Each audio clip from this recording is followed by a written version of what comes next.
बैरागिनी फिर से आपके बीच में नया वीडियो लेकर आई हूँ। आज जो है इतिहास से पढ़ेंगे हम, अध्याय 7 है आपका, और हमारा जो टॉपिक है वो है भारत का प्रथम स्वतंत्रता संग्राम। ये प्रथम क्यों है, इसको प्रथम के पीछे क्या कारण है, क्या इससे पहले कोई आंदोलन नहीं हुए थे तो उनको प्रथम क्यों नहीं कहते, ये सारी चीज़ें हम इस अध्याय के अंतर्गत पढ़ेंगे। तो सबसे पहले हम देखते हैं, ये है 1857 का प्रथम स्वतंत्रता संग्राम।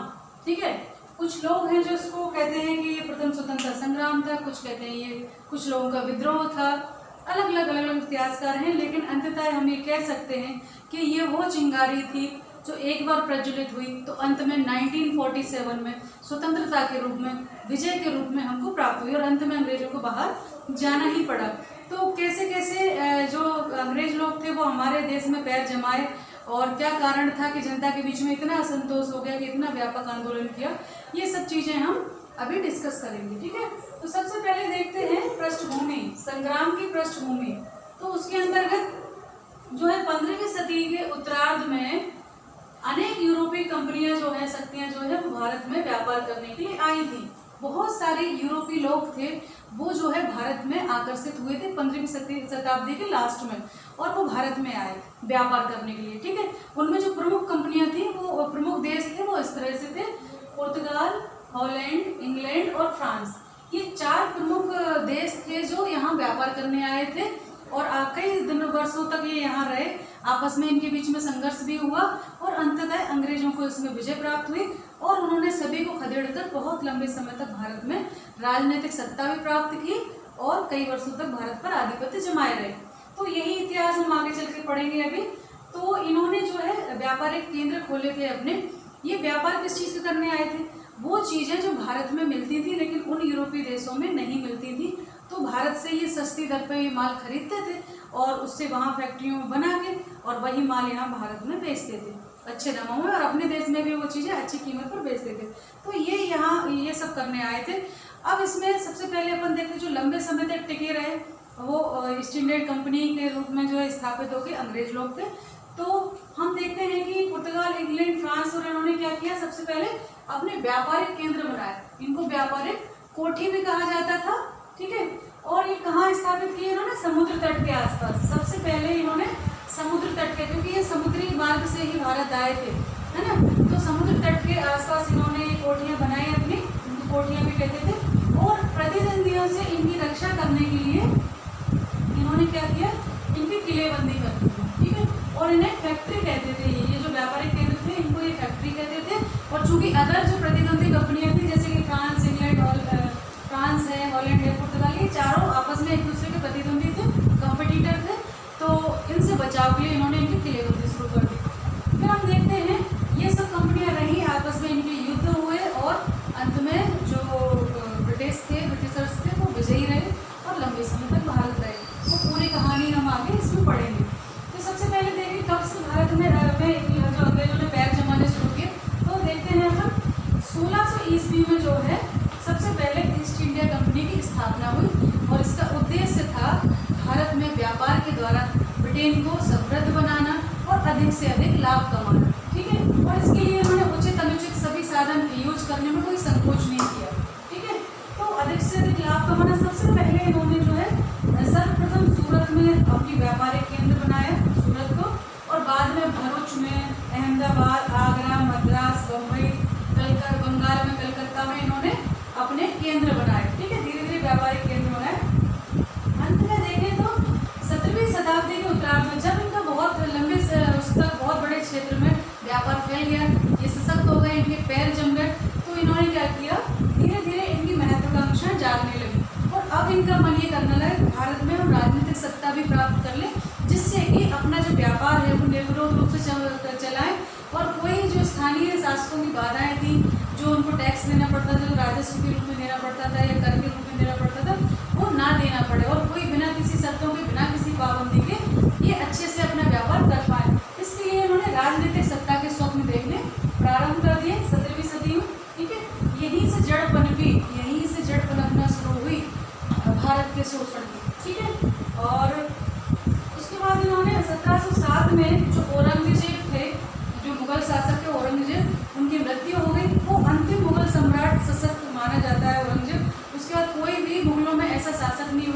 जो अपनी सत्ता को बरकरार रखता है। तो औरंगजेब की मृत्यु के बाद भारत जो है कई छोटे छोटे प्रांतों में, प्रदेशों में बंट गया था। तो ये कंपनी ने जो है इन प्रदेशों में राजनीतिक हस्तक्षेप करना शुरू कर दिया, ठीक है। और दक्षिण भारत में इसने कर्नाटक और हैदराबाद में अपना प्रभाव जमाया, और इसके लिए इसने फ्रांसीसियों का वहाँ प्रभाव था पहले कर्नाटक में, तो उसके लिए इसने फ्रांसीसियों से युद्ध किया, 3 युद्ध लड़े, और अंत में ये अंग्रेज लोग विजयी हुए और दक्षिण भारत के कर्नाटक और आंध्र प्रदेश में इन्हें अपना प्रभाव जमाया, और इनके हौसले जो है बुलंद होते गए और ये धीरे धीरे आगे बढ़ना शुरू हुए। और आगे हम देखते हैं कि 1757 में जो प्लासी का युद्ध था, जिसमें बंगाल के नवाब सिराजुद्दौला को इन्होंने पराजित कर दिया था, और इससे इनके हौसले और बुलंद हुए। उसमें बंगाल बहुत समृद्ध और बहुत बड़ा प्रांत हुआ करता था, बहुत बड़ा प्रांत है ना। तो बंगाल के जब सिराजुद्दौला को हरा दिया तो एक तो बहुत बड़े राजस्व का क्षेत्र इनको मिल गया, बहुत बड़ा आर्थिक केंद्र भी था वो, और ये बहुत आगे बढ़ने की दिशा में अग्रसर हो गए। और 1757 का जो युद्ध है उसको कहते हैं कि यहाँ से अंग्रेजी शासन की नींव पड़नी शुरू हो गई थी, ठीक है। अगला जो है 1764 में 1964 में बक्सर के युद्ध में इन्होंने 3 लोग लड़ रहे थे बक्सर के युद्ध में। एक तो अवध के नवाब थे, बंगाल के नवाब थे, और मुगलों की संयुक्त सेना, जो मुगल शासक थे उनकी ज्वाइंट इन तीनों की सेनाएं जो है वो लड़ रही थी, और अंग्रेजों ने अंततः इन तीनों सेनाओं को, संयुक्त सेनाओं को हरा दिया। और इस तरह से वास्तविक नींव जो है अंग्रेजी शासन की वो 1764 के 1964 के बक्सर युद्ध से भारत में पड़ गई। अब तो इनके हौसले बुलंद, ये 7वें आसमान पर, और इन्होंने प्रसार करना, अपने साम्राज्य का प्रसार करना आरंभ कर दिया। तो आगे ये कहाँ कहाँ बढ़े वो हम पढ़ेंगे, इसको मिटाना पड़ेगा। इस तरह से देखते हैं हम कि भारत में अंग्रेजों ने किस तरह से प्रवेश करना शुरू किया। पहले ये व्यापारी बनकर आए और बाद में ये शासक बन गए, और हमारी जमीन पर करीब 200 वर्षों तक इन्होंने शासन किया, और हमें जो है ना तो चली चलाने पड़े, तब कहीं जाकर कितनी शहादत दी, कितने आंदोलन किए, तब जाके भारत को स्वतंत्रता मिली। तो आप सभी से ये अनुरोध है, आप भारत के भविष्य में कि जो आज़ादी आपको मिली है, जो स्वतंत्रता आपको मिली है, उसका पूरा लाभ उठाएं और भारत के विकास में योगदान दें, है ना, ना कि भारत को जो है नीचा दिखाने में। तो आप भारत के गौरव हैं, भारत के भविष्य हैं। आप कैसे भारत का सर ऊंचा उठा सकते हैं? अपनी योग्यता के बल पर, अपनी पढ़ाई, अपनी शिक्षा, जो हथियार आपके हाथ में है उसको उपयोग करके आप भारत के गौरव में चांद लगा सकते हैं, ठीक है। तो आगे हम बढ़ते हैं कि ये यहाँ अवध के उनको हराया 1764 का जो बक्सर युद्ध हुआ, वहाँ तक हम पहुँचे थे। आगे जो है ये लोग धीरे धीरे आगे बढ़े और अपना एकाधिकार स्थापित करना इन्होंने शुरू किया। बंगाल में अपना वर्चस्व स्थापित करने के बाद इन्होंने अपने एकाधिकार पूरे भारत पर स्थापित करने के लिए धीरे धीरे ये आगे बढ़े। और आगे चलते हैं हम, कहाँ कहाँ गए ये, मैसूर,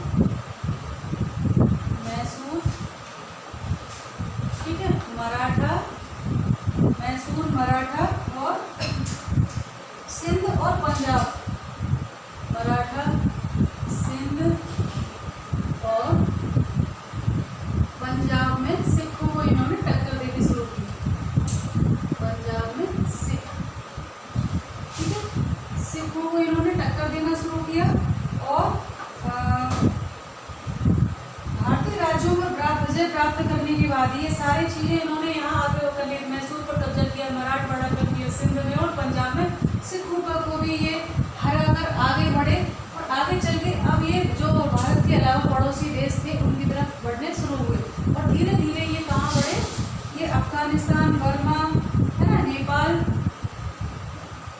फिर पड़ोसी देशों की तरफ चले, ठीक है, पड़ोसी देशों की तरफ चले, देशों की ओर बढ़े। और ये पड़ोसी देश कौन से थे, ये थे नेपाल, ठीक है, बर्मा और आपका अफगानिस्तान, ठीक है, बर्मा, अफगानिस्तान और तिब्बत, सिक्किम, भूटान, तिब्बत, सिक्किम और भूटान, ठीक है। इन सब जगहों पर ये धीरे धीरे आगे बढ़े। ये आप कहेंगे कि सिक्किम तो भारत का ही अंग है ना, पर पहले नहीं था। भारत स्वतंत्रता से पहले स्थिति अलग थी, सिक्किम एक अलग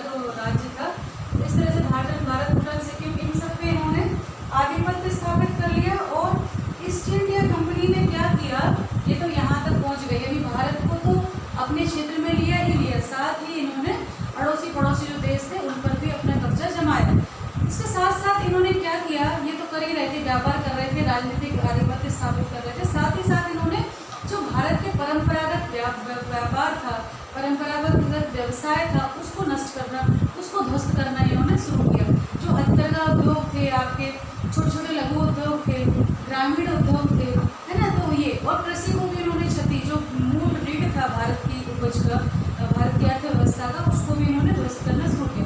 इन्होंने जमींदारी व्यवस्था की, ठेकेदारी व्यवस्था देनी शुरू की, जमीन को ठेके पे दिया, और जमींदार जो है लगान लेते थे, मनमानी कीमत पर ठेके पे दी थी, तो उनको अंग्रेजों को देना था, मान लो 10 लाख वार्षिक, तो वो उनसे 20 लाख वार्षिक चूसते थे।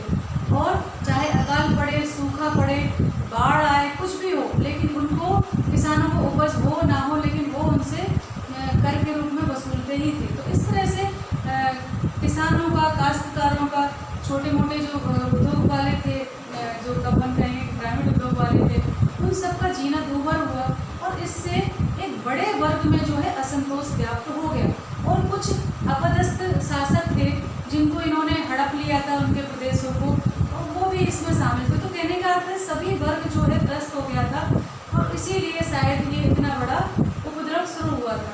ऐसा नहीं है कि 1857 से पहले कोई विद्रोह नहीं हुए थे, उससे पहले विद्रोह हुए थे, जनजाति विद्रोह, किसान विद्रोह, है ना, ये सारे विद्रोह हुए थे, लेकिन इतने व्यापक स्तर पर नहीं हुआ था। इसीलिए शायद इसको प्रथम स्वतंत्रता संग्राम कहा जाता है, क्योंकि ये अंग्रेजों से मुक्ति पाने के लिए ये स्वतंत्रता संग्राम शुरू किया गया। ठीक है, तो आगे चलते हैं। इन्होंने क्या किया कि भारत को तो जो है कंगाल कर दिया, और ब्रिटेन को समृद्ध बनाया। भारत से ब्रिटेन में इतना बड़ी मात्रा में धन जो है बहिर्गमन हो रहा था, क्योंकि यहाँ से कच्चा माल ले जाते थे सस्ती कीमत पर, वहाँ उसको बना के फैक्ट्रियों में फिर भारत को मार्केट के रूप में भी यूज करते थे। यहाँ के उद्योग धंधे चौपट कर दिए थे, जो स्थानीय रोजगार था वो कम हो गया था।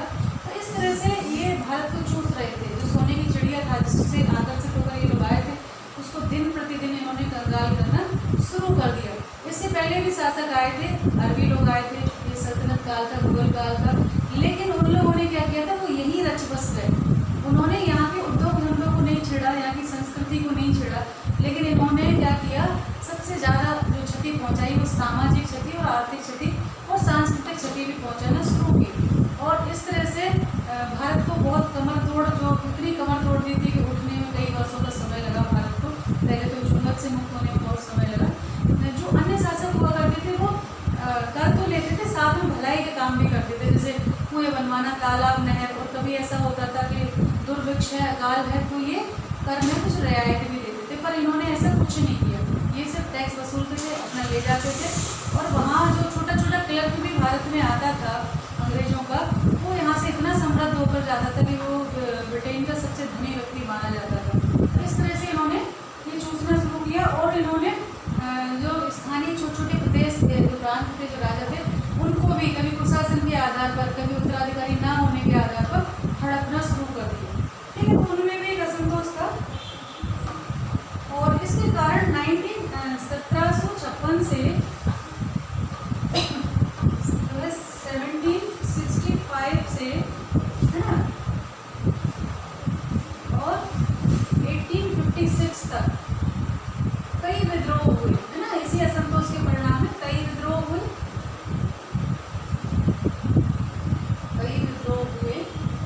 और वो विद्रोह कौन कौन से थे, जो प्रमुख विद्रोह हैं वो हम देख लें। तो सबसे पहले देखते हैं अपन जमींदार और अंग्रेजों द्वारा जो किसानों का शोषण हुआ, उसके लिए एक मुस्लिम संप्रदाय है, फरायजी थे। वो फरायजियों ने आंदोलन किया, फरायजी आंदोलन हुआ। फरायजियों ने जमींदारों के विरुद्ध और अंग्रेजों के विरुद्ध, ठीक है, जमींदारों और अंग्रेजों के विरुद्ध जो है आंदोलन किया।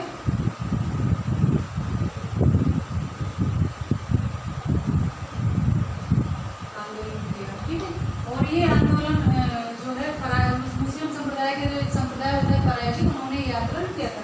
इसके बाद 1849 1449 में जो है सिख विद्रोह हुआ। ठीक है, अंग्रेजों ने पंजाब पर अधिकार करने के पश्चात शोषण की नीति अपनाई और वहाँ पर भी इन्होंने शोषण आरंभ कर दिया, जिससे इनमें 49 में सबसे पहले पंजाब पर जो है अधिकार किया और उसके बाद वहाँ शोषण करना शुरू कर दिया, जिसके चलते वहाँ असंतोष व्याप्त हुआ और अप्रैल 13 अप्रैल को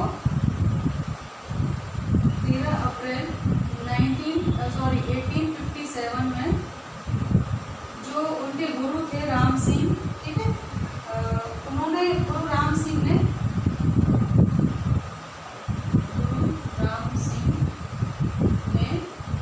ठीक है, इनको नामधारी सिख कहा जाता था।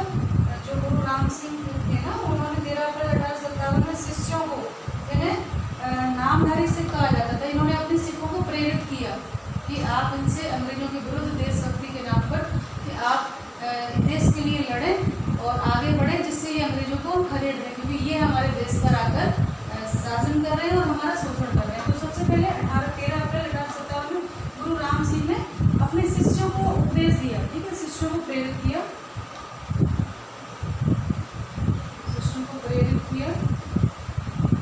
ये कैसे सिख थे? नामधारी, इनको नामधारी सिख कहा जाता था। नामधारी सिख, ठीक है, नामधारी सिख थे, ठीक है, और इन्होंने सबसे पहले आंदोलन शुरू किया था और इसके विरुद्ध में चूंकि इन्होंने अंग्रेजों के शोषण के विरुद्ध आवाज उठाई थी, यानी कूक उठाई थी, इसलिए इसको कूका कहा गया इन लोगों को, और इस आंदोलन को कूका आंदोलन के नाम से जाना जाता है। तो ये कौन थे? कूका आंदोलन के नाम से इनको जाना जाता है। कूका आंदोलन के नाम से जाना जाता है।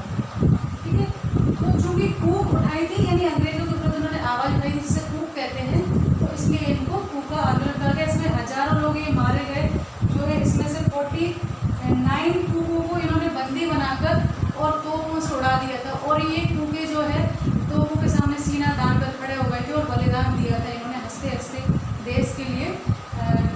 ये आंदोलन दबा दिया गया, लेकिन कहीं ना कहीं एक चिंगारी, कहते हैं ना कि हर एक चिंगारी ने अपना काम किया और अंत में चल के 1947 में हमें स्वतंत्रता का स्वाद मिला। तो इस तरह से इसको कूका आंदोलन के नाम से जाना जाता है। और 49 सिख इसमें बंदी बनाए गए थे, सिख है ना, बंदी बनाकर तोपों से उड़ा दिए गए, तोपों से उड़ा दिया था इनको।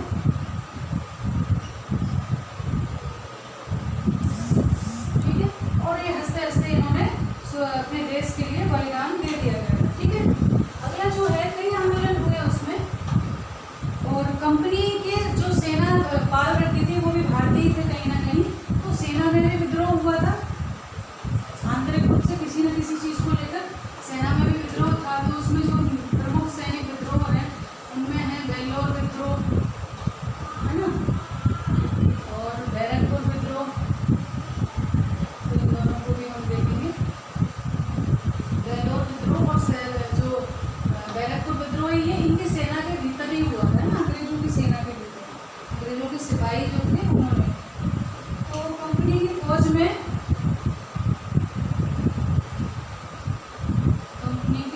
जो विद्रोह हुए, फौज में विद्रोह वो कौन कौन से थे? तो नंबर 1 है वेल्लोर विद्रोह, ठीक है, और दूसरा है बैरकपुर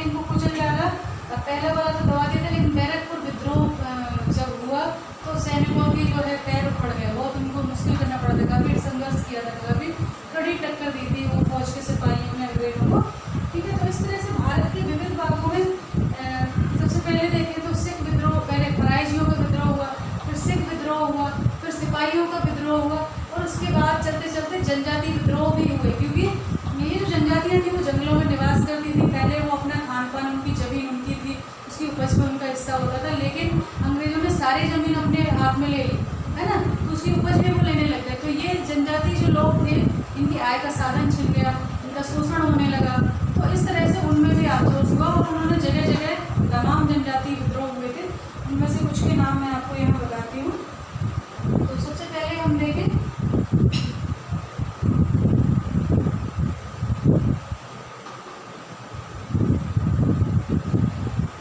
मध्य प्रदेश और महाराष्ट्र में, है ना, अपन कौन सा जनजातीय विद्रोह, ये कौन सा फौज का विद्रोह था, ठीक है, ये फौज का विद्रोह था।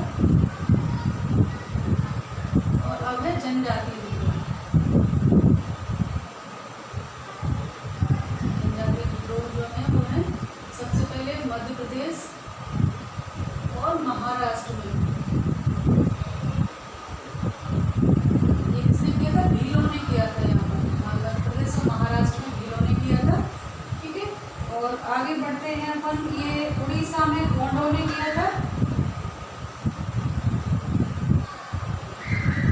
उड़ीसा में गोंडों ने, गोंड जनजाति जो होती है ना, गोंडों ने, और उड़ीसा में गोंडों ने और खोंडों ने भी किया था ना। उड़ीसा में गोंड और खोंड दो थे, ठीक है, गोंड और खोंडों ने विद्रोह किया था। और उसके बाद छोटा नागपुर में कोल विद्रोह हुआ था।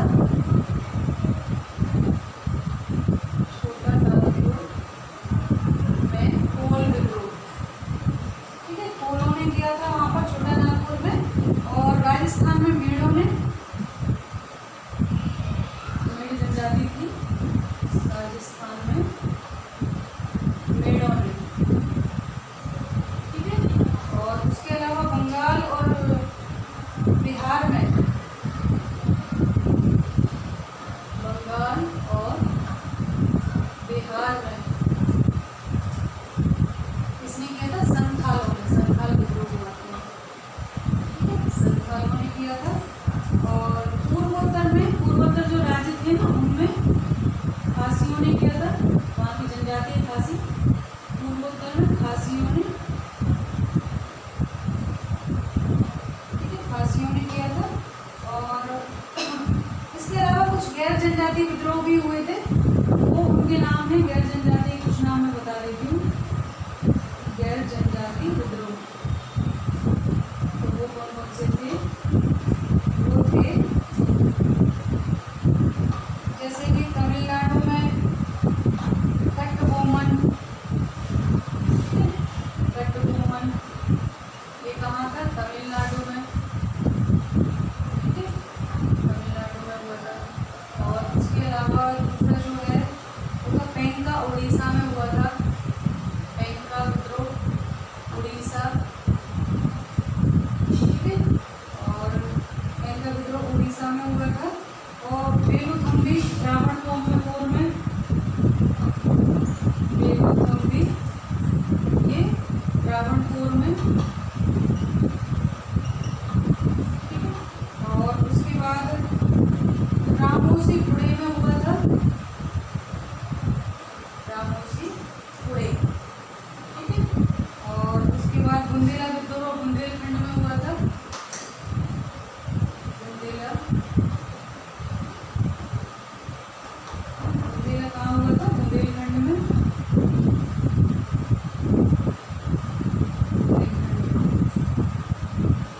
ठीक है, बुंदेला बुंदेलखंड में हुआ था। और गडकरी महाराष्ट्र में हुआ था। गडकरी ये कहाँ हुआ था? महाराष्ट्र में। और उसके अलावा एक और नाम है फमकोंडा, फमकोंडा, ये कहाँ हुआ था? आंध्रा में, आंध्र प्रदेश, ठीक है। तो इस तरह से हम देखेंगे कितने सारे विद्रोह हुए। तो सबसे पहले हम बात करेंगे फराइजियों का विद्रोह हुआ, एक मुस्लिम संप्रदाय था। ये अंग्रेज जमींदार, अंग्रेज और जमींदारों के खिलाफ था। अगला जो हुआ राम सिंह जी, गुरु राम सिंह के नेतृत्व में फूका विद्रोह हुआ, जो सिखों ने किया था पंजाब में 19 13 अप्रैल 1857 को किया था। और उसके पहले भी जो विद्रोह हुए थे, बेलौर विद्रोह जो सिपाही विद्रोह था, एक फौज में विद्रोह हुआ था अंग्रेजी खुद की फौज में, तो 1806 में बेलौर विद्रोह था। और बैरकपुर विद्रोह 1824 में हुआ था। बेलौर विद्रोह दबा दिया गया और बैरकपुर भी, पर बैरकपुर विद्रोह में अंग्रेजों को खासी टक्कर दी थी सिपाहियों ने, ठीक है, भारतीय सिपाहियों ने। फिर जनजाति विद्रोह है। जनजाति विद्रोह मध्य प्रदेश, महाराष्ट्र में भीलों ने किया था, उड़ीसा में गोंड जनजाति ने किया था, ठीक है।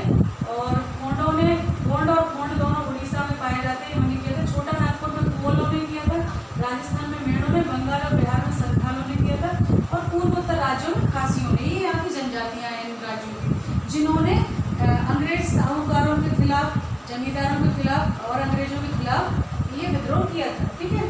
उसके बाद गैर जनजाति विद्रोह थे, जो मैंने नाम बताया कुछ, कटबोमन तमिलनाडु, पेंका उड़ीसा, बेलू तंबी त्रावणकोर में, रामोसी पुणे बुंदेलखंड में बुंदेला विद्रोह, और गडकरी महाराष्ट्र में, फोनकोंडा आंध्र प्रदेश में। ये कुछ ऐसे विद्रोह थे जो गैर जनजाति थे। कहने का अर्थ है कि 1857 से पहले भी बहुत सारे छोटे मोटे विद्रोह हुए थे, उनको दबा दिया गया, लेकिन वो चिंगारी कहीं ना कहीं छोड़ते गए और अंत में 1857 की क्रांति के रूप में एक बड़ी ज्वाला देखने को मिली, जिसने पूरे भारत में आग की तरह फैल गई। और ये आंदोलन असफल रहा। क्यों असफल रहा, इस पर हम चर्चा करेंगे। असफल होते हुए कितना सफल रहा, इस पर भी हम चर्चा करेंगे। आज के लिए ये वीडियो यहीं समाप्त करती हूँ। अपना ध्यान रखिए, पढ़ाई करते रहिए। वीडियो कैसा लगा जरूर बताएं, और अगर कुछ सुझाव है तो वो भी आमंत्रित है, और कुछ समस्या है तो वो भी आप मुझे बता सकते हैं।